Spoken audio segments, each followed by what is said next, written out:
So the question for you, Amanda, is how have you been growing your ability to think? That is a really great question, and also very important now in the age of AI, where we outsource a lot of our thinking. For me, it's always through writing. The more that I reflect in the morning on what's happening in my life, or on business decisions, or on what I want to create, the more I start to see the nuance of what's actually happening inside of me. So I might be frustrated by something or angry, I might be really excited, but if I don't investigate that, I don't know why. Over time, I know myself better, so, sometimes I know why. But I really give myself the opportunity every morning to write. I follow Julia Cameron, who wrote The Artist's Way. I follow her morning pages method, which is just 3 pages, free flow writing, no editing, where you can actually see what's happening inside your world. And she does have a rule with it, because you have to get to 3 pages. And if you have nothing to say, you just write, I don't know what to say, I don't know what to say, I don't know what to say. But chances are you're going to have something more interesting to write than that. Beautiful.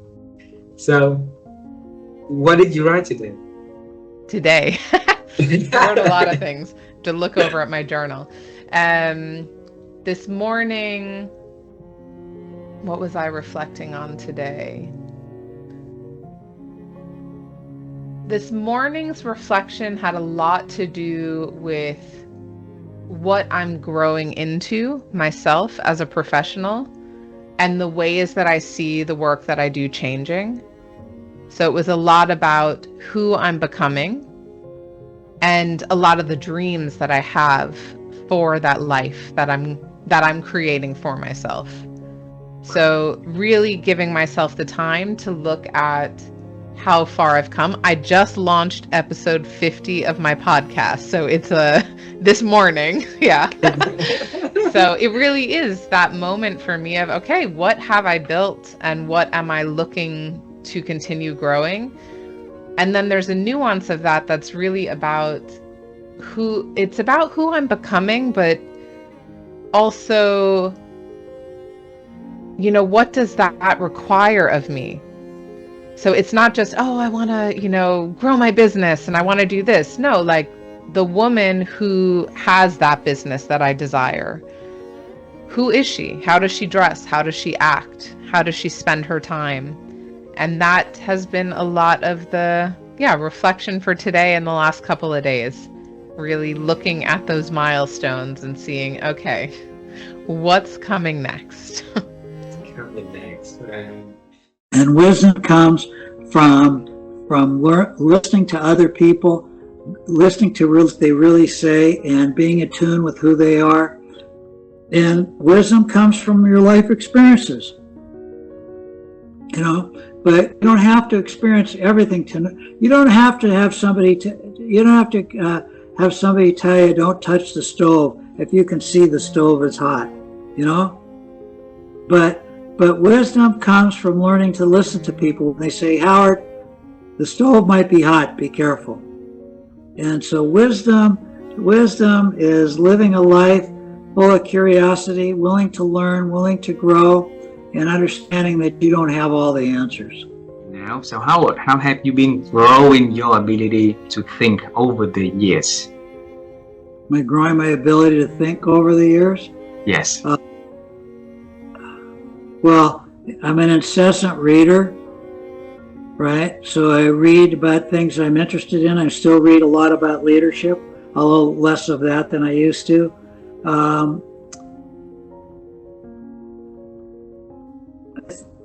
I think it's that. I think that I'm exposed myself. I go back to that curious word, being curious. You learn to think by being curious about things, because when you're curious about things, you run into opinions that are not the same as yours, right? And you run into ideas that you didn't have any idea about. You meet people that you've never met before with totally different views of the world. And so that's how you learn to think, by being challenged by other people's thoughts and how they think about the world. And that kind of forces you to think differently. And so that's, it's always a struggle because we're always attached to our own opinions. We all, our lives, and we say, well, this is what I think and I'm right. But, as you get older, you realize you're not right all the time. Most of the time you're wrong. And it's important that you listen to other people, you read, you're constantly curious, you're trying to grow yourself, take classes, on things that you're interested in, and just continue growing. You don't want to stop. When you stop growing as a human being, it means you stop living. And Anna, how have you been growing your ability to think over the years? Oh, that's a really profound question to ask. Yeah, and it's a tricky one today, right? Because with the incredible amounts of information, and of course we have Google at our fingertips, but now with AI, there's so much information, and there's this desperate urge to read more and to pack our brains, and there's too much signals from TV and advertising and people and podcasts and so on. So ironically, I think a lot of that gets in the way of the thinking, right? We use ChatGPT to write a quick post instead of sitting down to think about what do I actually want to say, and maybe not posting every day on LinkedIn, but just doing one good post. So for me, that's definitely a challenge. And also, as I said, the decision to leave my job initially, I had lots of time, not so much money. When you then have a business, you have obligations. I don't have a team or anything like that. It's not like I have, an office or an inventory and that kind of thing, but I still have to think commercially about doing things that people will buy and about replying, and there's a lot of doing stuff.